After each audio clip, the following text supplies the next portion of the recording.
They came from different worlds. She was a millionaire CEO, he was an invisible janitor.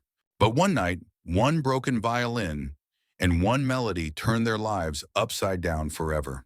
The mansion was draped in silence, the kind of silence that feels alive, pressing in from the marble walls and high-arched ceilings.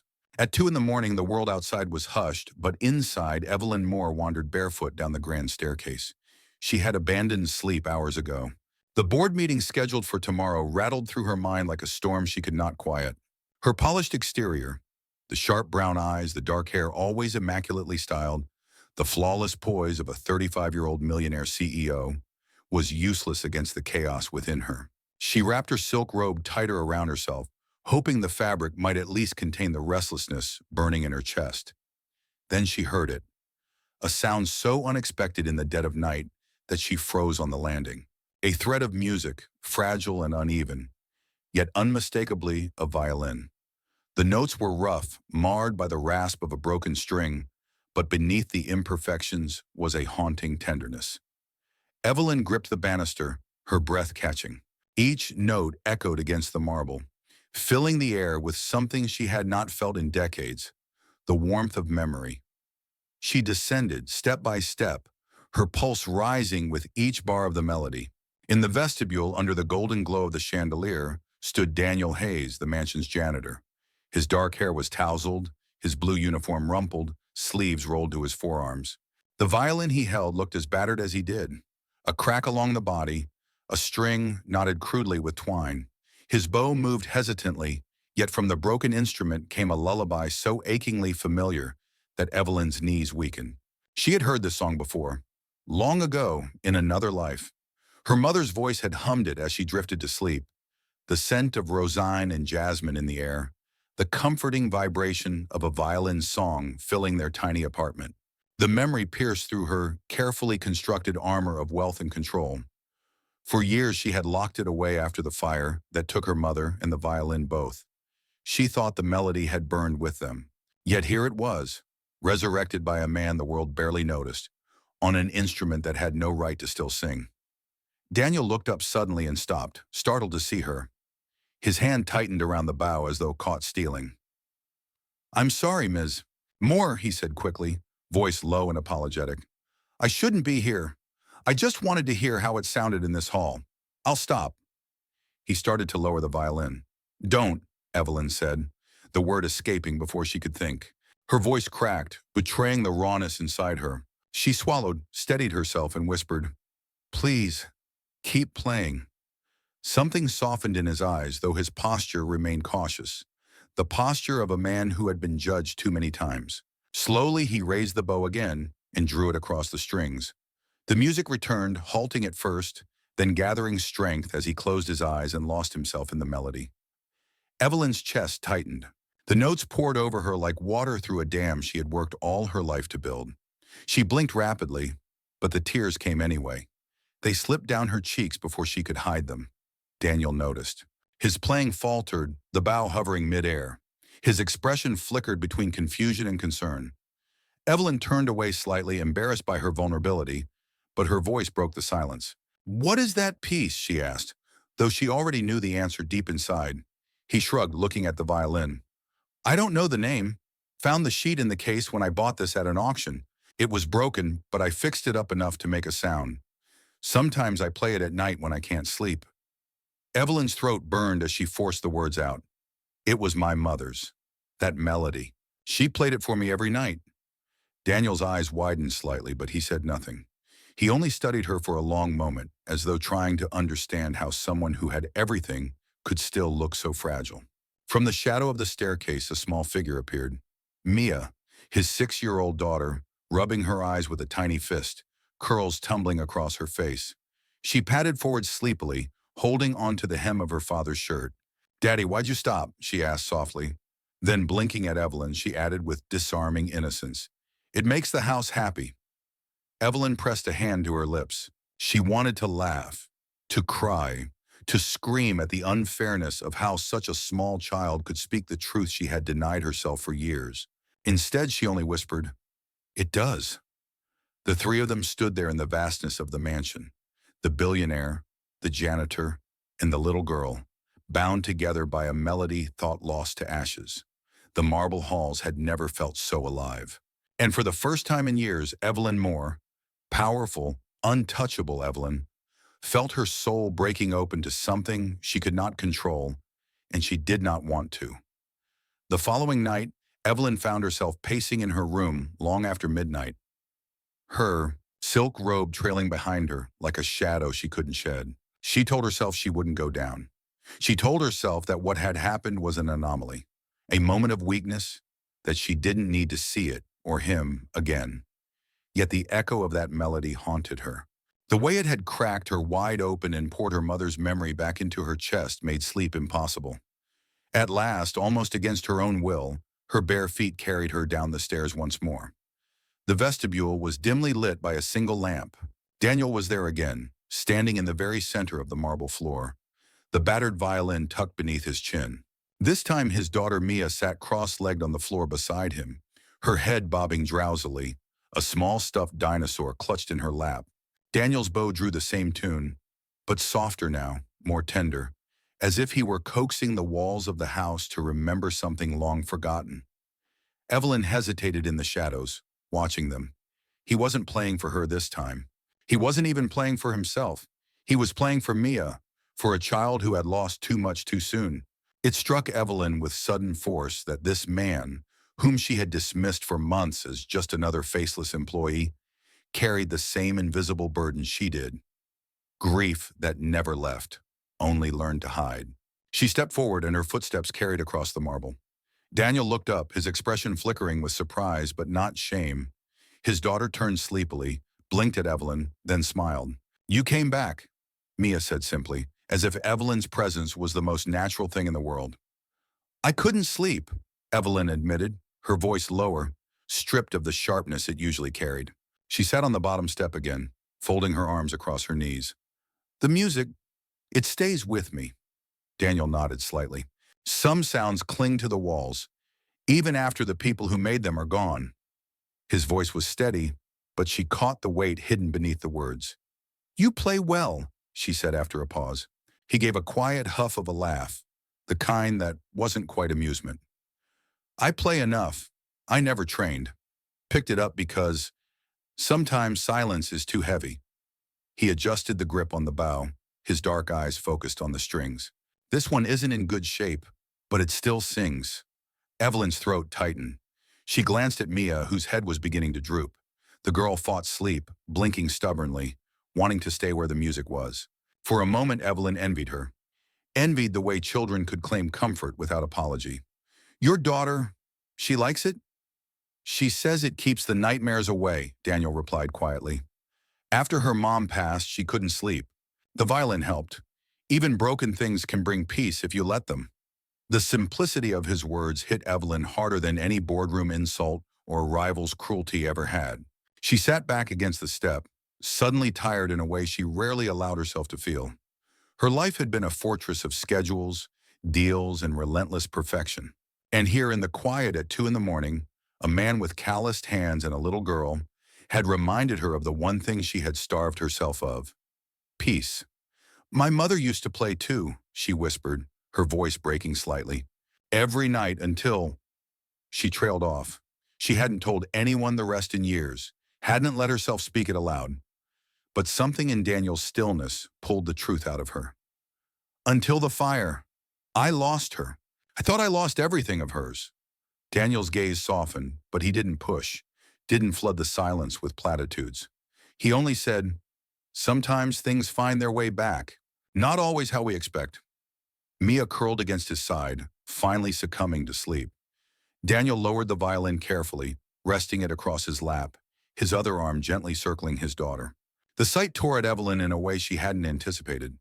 He looked tired, worn by burdens she couldn't yet name, but there was a quiet dignity in the way he held his little girl, a kind of strength she hadn't known existed outside of fairy tales and old family stories.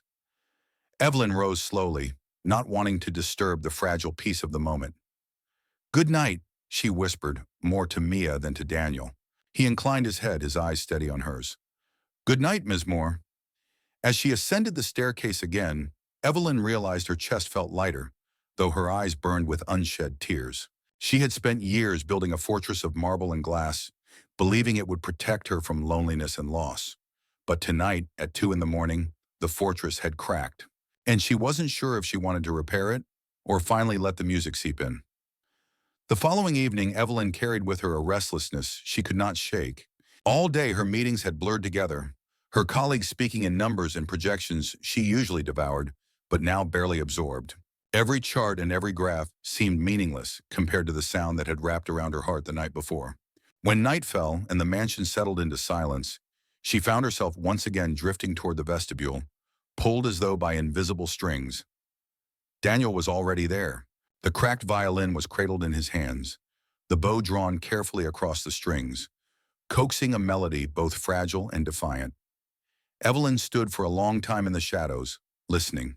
There was something about the way he played, imperfect, hesitant, but full of soul, that made the music more alive than any flawless performance she had ever heard at a gala or concert.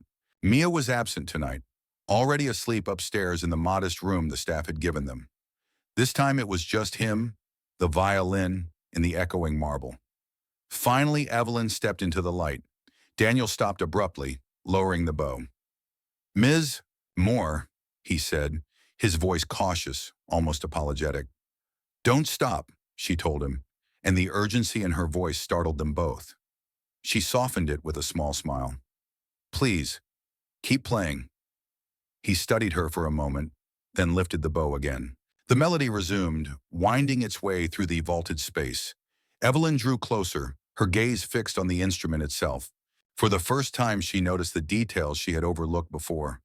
The deep varnish dulled by age, the crack along the side smoothed over with care, and beneath the bridge, faint scratches in the wood. She frowned, leaning in. "May I?" she asked. Daniel hesitated, then handed her the violin with surprising gentleness, as though entrusting her with something more precious than money. Evelyn cradled it in her hands, her fingertips brushing the shallow marks beneath the strings. Her breath caught. The scratches weren't random. They formed letters. 2 simple initials. I.M. Her world tilted. Her vision blurred as though the room itself had shifted under her feet. Those initials. She knew them. She had seen them once, carved into the corner of a music stand, etched into the cover of a leather-bound journal, embroidered into a handkerchief she'd clutched as a child. Isabel Moore, her mother's name. "Where did you get this?" she whispered, her voice hoarse. Daniel straightened, sensing the weight of her words. "An auction. One of those clearance lots from a warehouse. Box of odds and ends. I didn't even know if the violin could be saved. Thought it might just gather dust. But Mia begged me to keep it.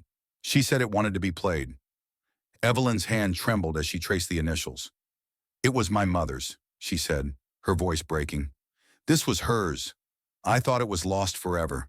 The fire, it took everything. The violin, the case, all of it. I never thought I'd see it again." Daniel said nothing, but the look in his eyes changed. Respect, understanding, a quiet recognition of what this revelation meant. He didn't try to comfort her with empty words. He simply let the silence stretch, holding space for the storm of emotions rushing through her. Evelyn blinked hard, trying to steady herself. Memories surged back unbidden, her mother's slender fingers dancing across the strings, the lullabies that carried her into sleep, the scent of smoke and the sound of sirens the night she lost her. She had buried those images deep, beneath years of ambition and relentless work. But now the broken violin had unearthed them all. "This shouldn't even exist," she murmured. "How did it survive? How did it end up in your hands?" "Maybe it was waiting," Daniel said softly. "Waiting for the right time. Waiting for you." The words struck her with unexpected force. She lowered herself onto the marble step, clutching the violin in her lap as though it might vanish if she let go. For years she had believed her past was irretrievable, that the only way to survive was to build something so strong the memories couldn't penetrate it. But here, in the hands of a man she barely knew, her past had come home to her. Mia's sleepy voice drifted from the hallway, pulling them both from the weight of the moment. The little girl shuffled in, rubbing her eyes. She saw the violin in Evelyn's lap and smiled. "I told Daddy it was special," she said, her voice innocent and sure. "It belongs to you, doesn't it?" Evelyn's throat closed. She could only nod. Mia climbed onto the step beside her without hesitation, leaning against her shoulder as if they had known each other for years. "You should play it again," the child whispered. "It wants to remember." Evelyn looked at Daniel, and for the first time she felt something shift between them. A connection forged not by wealth or duty, but by loss, by memory, by something larger than either of them. The violin had returned, scarred but alive. And in its return, it had tethered their lives together in ways none of them could have imagined. The mansion felt different after that night, as though the very air carried the weight of the violin's revelation. Evelyn moved through her days distracted. Her thoughts tugged back again and again to the initials carved into the wood, and the idea that fate, or something stranger, had placed the instrument back in her life through Daniel's hands. But not everyone in the house shared her sense of awe. Whispers stirred among the staff, and not all of them were kind. A CEO sitting on the steps in the dead of night with a janitor and his little girl was not something they were accustomed to seeing. It was in that fragile atmosphere that trouble began to brew. Her chief financial officer, Colin Hart, had been with her company for years. He was ambitious, sharp, and always just a little too eager to remind her of his indispensability. He had once courted her, discreetly but persistently, until she had shut the door on him with the same cool finality she used in boardrooms. He had never forgotten the sting. Evelyn had kept him close because his numbers were always flawless. But in truth, she never trusted the hunger in his eyes. He was a man who thrived in shadows, waiting for an opportunity. That opportunity came days after the violin was discovered. Evelyn had been working late in her study when a knock came at her door. The head of security stepped in, expression stiff. "Ms. Moore, we've found something you need to see." He led her down to the staff quarters where Daniel stood pale and silent in front of an open locker. Inside, pinned neatly to the shelf, glittered an emerald brooch, an heirloom Evelyn rarely wore, one that had belonged to her grandmother. She froze, staring at the piece of jewelry that she had last seen locked in her bedroom safe. The room was tense. "We found it during a routine check," the guard said. "It shouldn't be here. Do you want us to call the police?" Evelyn's gaze snapped to Daniel. His hands were clenched at his sides, his jaw tight. He didn't plead, didn't rush to explain. He simply said, in a low voice, "That isn't mine."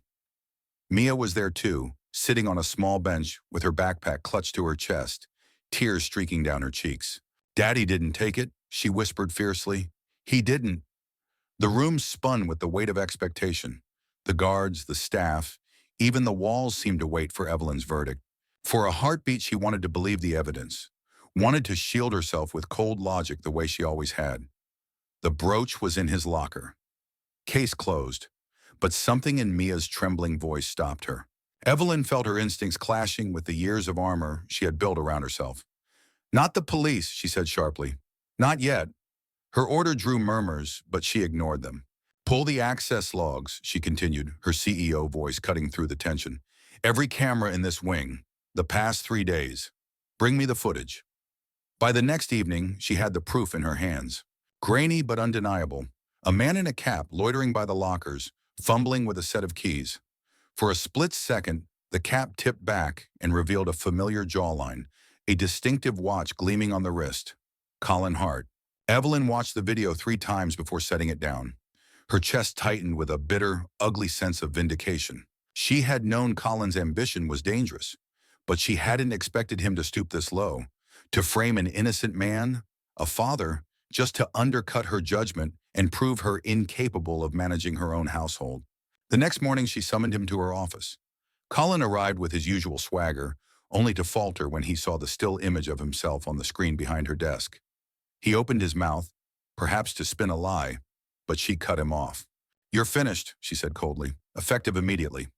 His face twisted, part anger, part humiliation. "You're making a mistake," he hissed. "You don't know what that man is capable of. He'll drag you down, Evelyn. He'll ruin you." "No," she replied, her voice steady as steel. "You already tried." She dismissed him with a flick of her hand, the finality in her tone leaving no room for argument. As the door slammed behind him, Evelyn allowed herself to exhale, but the relief was fleeting. Later that night, she found Daniel in the vestibule again, violin in hand, though he didn't play. He looked at her with quiet eyes, filled with something she couldn't quite name. Gratitude, yes, but also hurt. You thought it might be true, he said softly, not accusing, just acknowledging. Evelyn froze. The words pierced deeper than she expected. She wanted to deny it, to insist she had believed in him all along, but she couldn't. Not when she remembered how close she had come to giving the order to call the police. I wanted to believe in facts, she said finally, her voice breaking. That's what has always protected me. Facts, evidence, proof. But when I saw it, I... Her throat tightened. She forced herself to meet his gaze. I doubted you. Daniel's jaw flexed, but his voice was steady. Doubt is human. What matters is what you chose when it counted. Mia padded into the room, half asleep, dragging her blanket behind her. She climbed onto his lap and leaned against him, eyes closing almost instantly. Daniel smoothed her hair back, his fingers tender against her curls. Evelyn watched the gesture, her chest aching. I'll fix it, she said, though she didn't know if she meant the damage Colin had done to her company or the fragile thread of trust between her and this man. I'll make it right. Daniel looked at her for a long moment. Then he nodded once. Make sure you do. And in that instant, Evelyn Moore realized something terrifying. For the first time in years, the judgment of someone without wealth, without power, without status mattered to her more than the approval of any boardroom or investor. The janitor's trust had become a mirror she could not afford to shatter again. The storm that Colin stirred did not pass quickly. Though he had been dismissed, his presence lingered like smoke after a fire. Evelyn spent the following days surrounded by lawyers and board members, her phone buzzing with cautious questions, her email flooded with inquiries about reputation risk. Yet while she fought the battle in public, another battle was unfolding, quietly in the shadows of her home, one that Daniel had been fighting alone for months, long before she realized. It began one night when she returned late from the office, exhausted, her briefcase heavy with files. The mansion was dark, save for the faint glow spilling from the kitchen. Curiosity led her there, and she found Daniel sitting at the long wooden table, papers spread before him. His uniform shirt was unbuttoned at the collar, his sleeves rolled back, and his face was set in lines of concentration she had never seen. Mia was asleep upstairs, leaving him alone with his secret work. At first she thought he was balancing bills or school forms, but when she stepped closer, she saw what lay across the table. Printed call logs, receipts, and invoices, some marked with red pen, others connected with hastily drawn lines and arrows. The names of shell companies and contractors repeated over and over, dates circled, payments highlighted. She froze. What is this? She asked quietly. Daniel looked up, startled, but then sighed. There was no point in hiding it now. Evidence, he said simply. She pulled out a chair and sat across from him, her pulse quickening. Evidence of what? Of what's been happening in your house, in your company. He tapped one of the papers with his calloused finger. The chandelier wasn't just wear and tear, it was tampered with. So was the alarm system. And Colin, he wasn't working alone.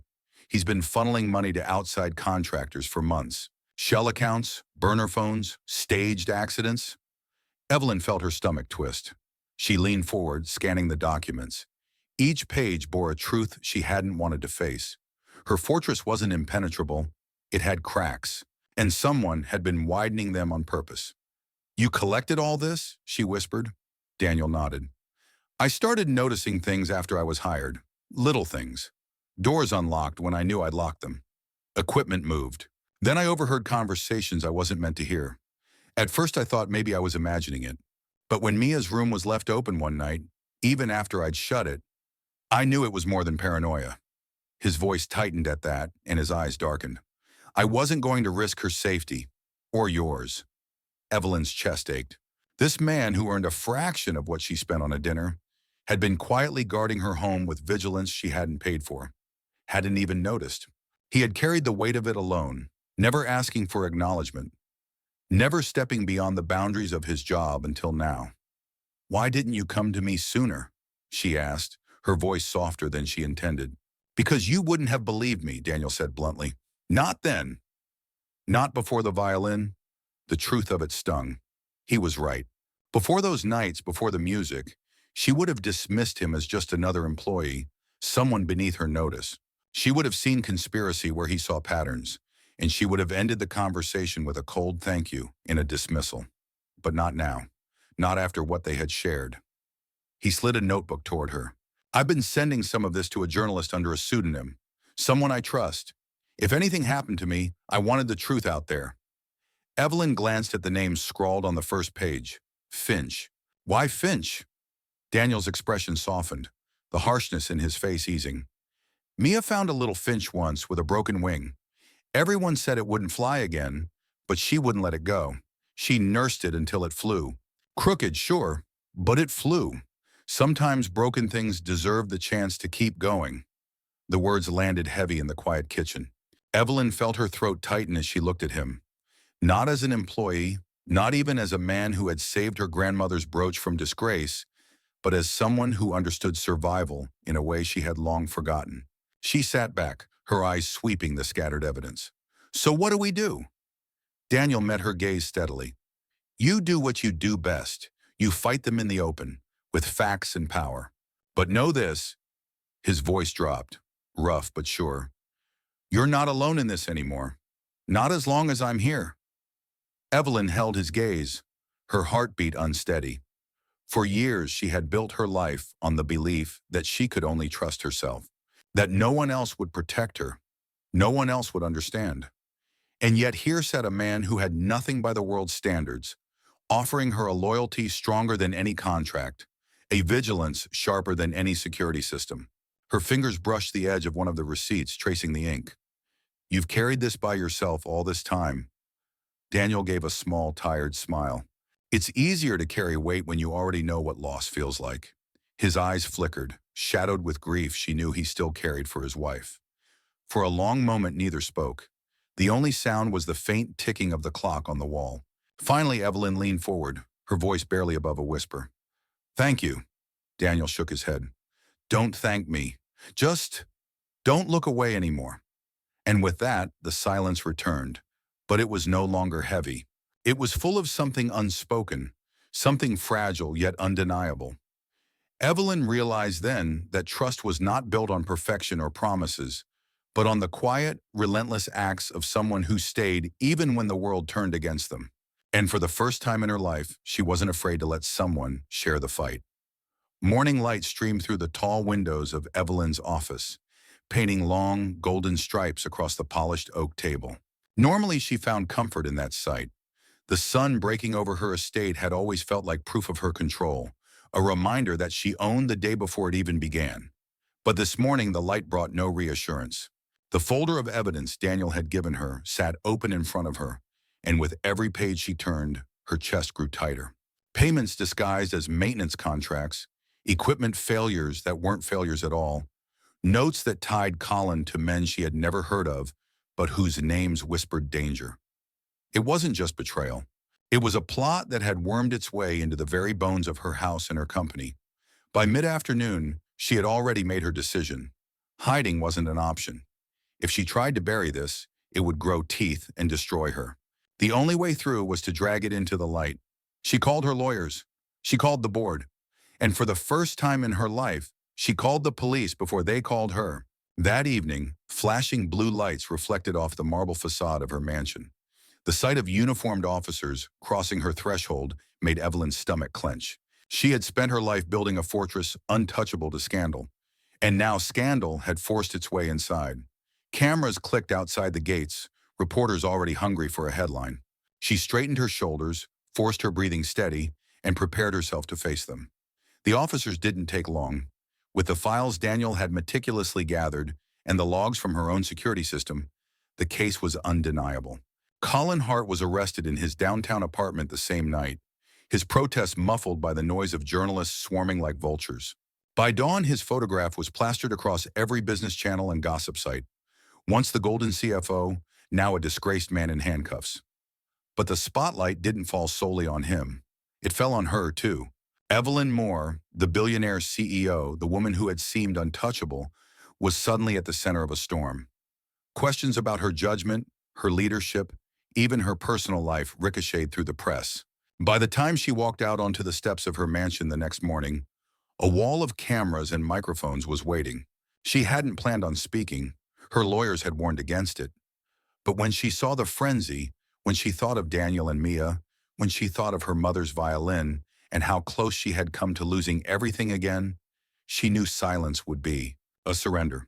She lifted her chin, her dark hair catching the light, her brown eyes steady. "This house does not stand on marble or money," she began, her voice carrying across the crowd. "It stands on people.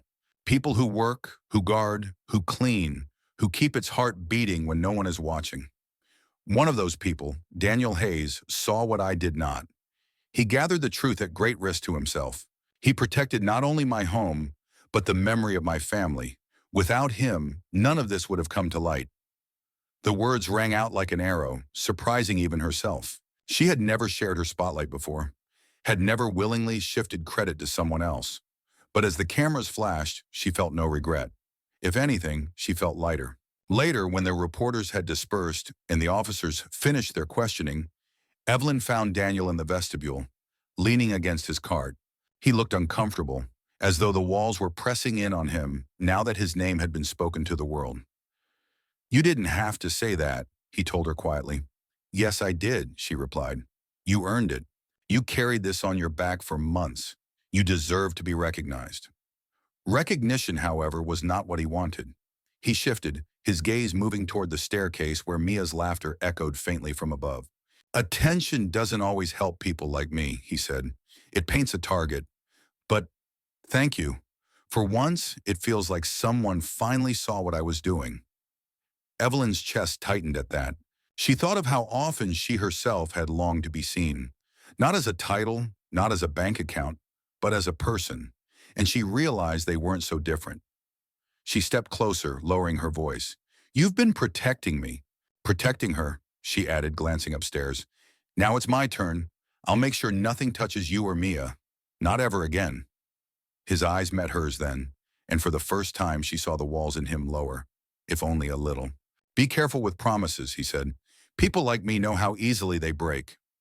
But his voice wasn't sharp. It was tired, weighted with experience. Evelyn didn't flinch. "Then let me prove I'm not like the rest." That night, when she finally returned to her study, she pulled the violin case from the corner and laid it gently across her desk. She ran her fingers over the initials carved into the wood, her mother's initials. She thought about fate, about survival, about broken things that still found ways to sing. She thought about Daniel and the way his quiet strength had held her house steady when it might have crumbled. And she made herself another promise. She would not let him slip back into the shadows. Not now. Outside, the world was still a storm, but inside her house, for the first time in years, Evelyn Moore felt the faint hum of peace returning. And beneath it, almost too quiet to notice, was something even more dangerous for a woman who had built her life on control. Hope. Spring arrived with soft rains that darkened the stone walls of the mansion and filled the gardens with new green shoots. For Evelyn, the season marked more than a change in weather. It marked a shift in the air inside her home. The nights of secrecy and betrayal were over. Colin was gone. The police had secured their case, and though the press still circled like hawks, the storm had begun to pass.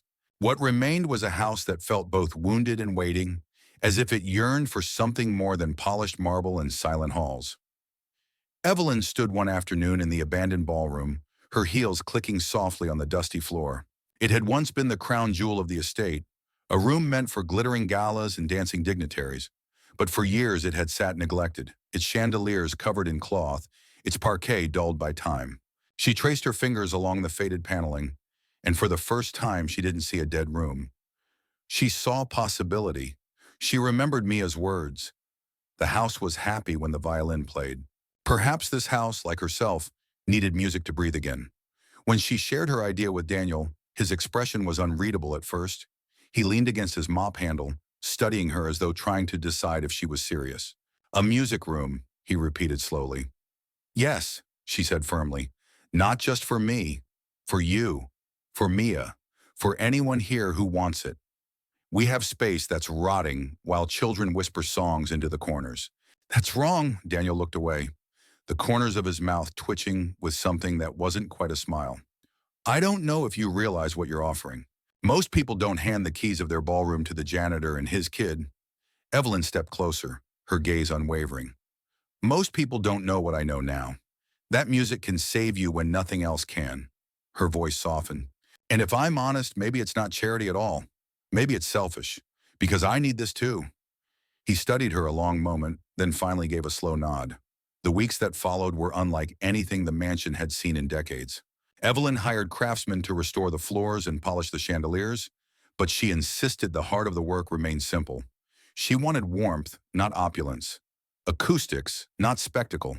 She brought in local luthier to repair instruments that had sat untouched in dusty storage rooms. She even ordered a small set of children's violins, their glossy varnish shining like new beginnings. Mia was the first to test them. Her tiny fingers fumbled clumsily over the strings, and her bow screeched like a protesting cat. She frowned, her curls bouncing, but Daniel crouched beside her, guiding her grip with patient hands. Evelyn watched them, her heart swelling unexpectedly at the sight. The little girl's determination was fierce, and every time she produced even a hint of a clear note, her face lit with pride. One evening, Evelyn herself picked up her mother's restored violin. Her hands shook as she placed it beneath her chin.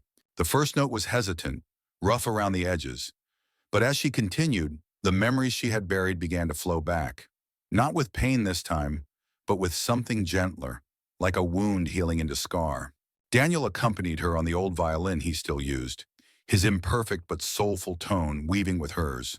The sound filled the ballroom, bouncing off the polished wood, wrapping around them like a blanket. Soon the room became more than just a space for practice. Staff members began to linger. The gardener brought his teenage son, who had always dreamed of learning the piano. A cook confessed she used to play the cello as a girl, her face glowing as she rediscovered the feel of it. Even the guards would sometimes pause at the doorway, listening silently before returning to their duties. It wasn't just Evelyn's idea anymore. It belonged to all of them. One night, as the three of them, Evelyn, Daniel, and Mia, sat in the music room surrounded by instruments, Mia piped up with the certainty only a child could have. "We should give it a name," she announced. "What do you suggest?" Daniel asked, amused. Mia's eyes sparkled.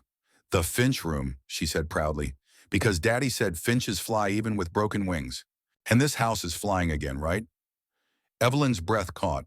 The symbolism struck her harder than she expected. She glanced at Daniel, whose expression softened, his eyes shining with quiet pride. "The Finch Room," Evelyn repeated, her voice gentle.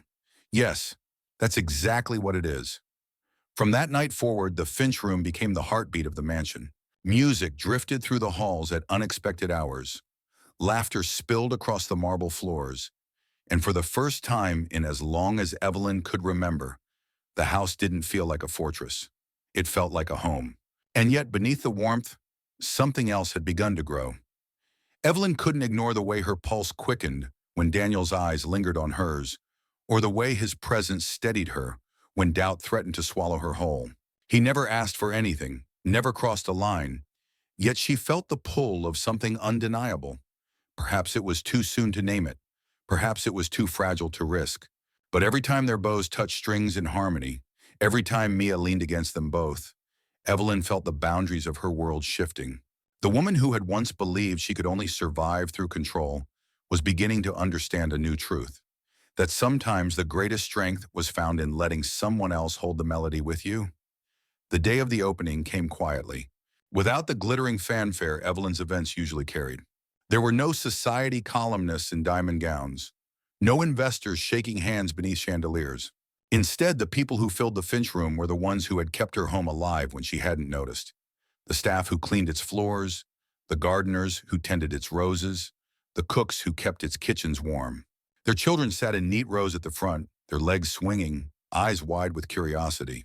And in the very center of it all stood Evelyn, her dark hair falling loose around her shoulders, and Daniel, tall and steady at her side, with the violin that had once been broken beyond repair. The air buzzed with anticipation, but it wasn't the sharp tension of a boardroom or the hollow excitement of a gala. It was something softer, something real. Evelyn took a slow breath as she looked out at the faces before her. She saw the cook who had rediscovered her cello, the gardener's boy who had spent weeks practicing scales. Mia with her tiny violin clutched proudly in her lap. She felt her throat tighten with a rush of gratitude. When she stepped forward, the room fell quiet. Her voice carried in the stillness, calm but weighted with emotion. "This melody has no name," she began. "My mother played it for me as a child, every night before I slept. I thought it was lost forever, that it burned with her in a fire long ago. But one night I heard it again, played by a man who had no reason to know it, on an instrument that had no right to still sing. Tonight we play it together." Daniel's eyes met hers, and for a moment the room faded away. They lifted their bows in unison. The first notes rose hesitantly, trembling in the air like something fragile returning to life. Evelyn's tone was precise, honed by years of discipline, while Daniel's was raw, uneven, but full of soul. Together, their music became something greater than either could produce alone. The melody swept through the room, curling into the corners, wrapping around the children like a lullaby meant for them all. Mia's eyes shone as she leaned forward on her chair, her little violin hugged tightly to her chest. She whispered something to the child next to her, and both of them smiled as if they had been given a secret gift. Evelyn caught sight of it even as she played, and her chest ached, not with loss this time, but with a fullness that made her want to cry. As the music deepened, Evelyn felt memories wash over her, not as pain, but as light. She saw her mother's hands guiding hers on a bow, smelled the faint trace of jasmine in the air, heard laughter long since silenced. And beside her, Daniel was lost in his own memories, eyes glistening, his jaw tight with emotion. He didn't speak. She knew he was thinking of Lena, the wife he had loved and lost. They were two people bound by grief, playing a song that had carried them through shadows. When the last note rang out, the silence that followed was electric. Then the room erupted into applause, not the polite clapping of a staged event, but the thunderous, heartfelt sound of people who had felt something shift in their bones. Evelyn lowered her bow, her hands trembling, her breath unsteady. Daniel looked at her, and without hesitation she stepped closer and took his hand. The gesture was simple, but it cracked open a truth they had both been holding back. She did not release his hand as the applause continued. Instead, she turned slightly, her voice just loud enough for him to hear over the noise. "That night I thought I was broken," she said softly. "But it wasn't me. I just needed someone to remind me how to live again." Daniel's fingers tightened around hers. "Sometime," he murmured, "a broken thing just needs someone to listen long enough to hear the music still inside." Mia darted forward then, slipping between them, her face glowing with pride. She held up a piece of paper she had scrawled on earlier in uneven letters. It was a crooked red heart with the words, "Thank you for being us." Evelyn knelt instinctively, wrapping her arms around the child, drawing her close. Daniel bent down too, one arm encircling them both. For a moment, the three of them stayed that way, caught in the warmth of something that felt more like destiny than chance. The cameras that had come from local reporters captured the image, and by the next morning it would appear in newspapers and on screens across the city. Not as a story of scandal, but as one of transformation. A millionaire CEO who had found her way back to the heart she thought she had lost. A janitor whose quiet strength had saved her. And a little girl who had stitched them together with her unshakable faith. But in that moment, Evelyn didn't care about headlines or whispers. She cared only about the sound still ringing in her ears, the feel of Daniel's hand in hers, the weight of Mia's small body pressed against her shoulder. For the first time in years, she felt whole. The house, once a fortress of silence, was alive again. And Evelyn knew that as long as the Finch room echoed with music, it would never fall silent. Not while she had Daniel and Mia beside her. Not while love, however fragile, continued to play its song within these walls. My personal opinion about the ending of this story is that it resonates far beyond the surface of a romance. It begins in darkness, with a millionaire CEO who has armored herself against the world, and a janitor who carries quiet grief on his shoulders. Their meeting around a broken violin is almost symbolic. Two fractured lives brought together by something that should no longer exist, yet still dares to sing. The conclusion, with the Finch room alive with music, is not just about love between Evelyn and Daniel, but about healing, of a house, of a child, and of two adults who thought they had lost too much to ever begin again. I think the most powerful part is that the story doesn't glorify wealth or power. Instead, it reveals that true strength lies in vulnerability and in choosing to trust. Evelyn's tears at the beginning and her ability to hold Daniel's hand in public at the end are part of the same journey. from control to surrender, from silence to song. For me, the ending is hopeful in the best way. It suggests that even broken things can be restored, that even people who come from opposite worlds can create harmony together. And perhaps the most beautiful message is this: sometimes the greatest fortune a millionaire can find is not in money or success, but in the quiet love of a man who plays a broken violin at 2 in the morning.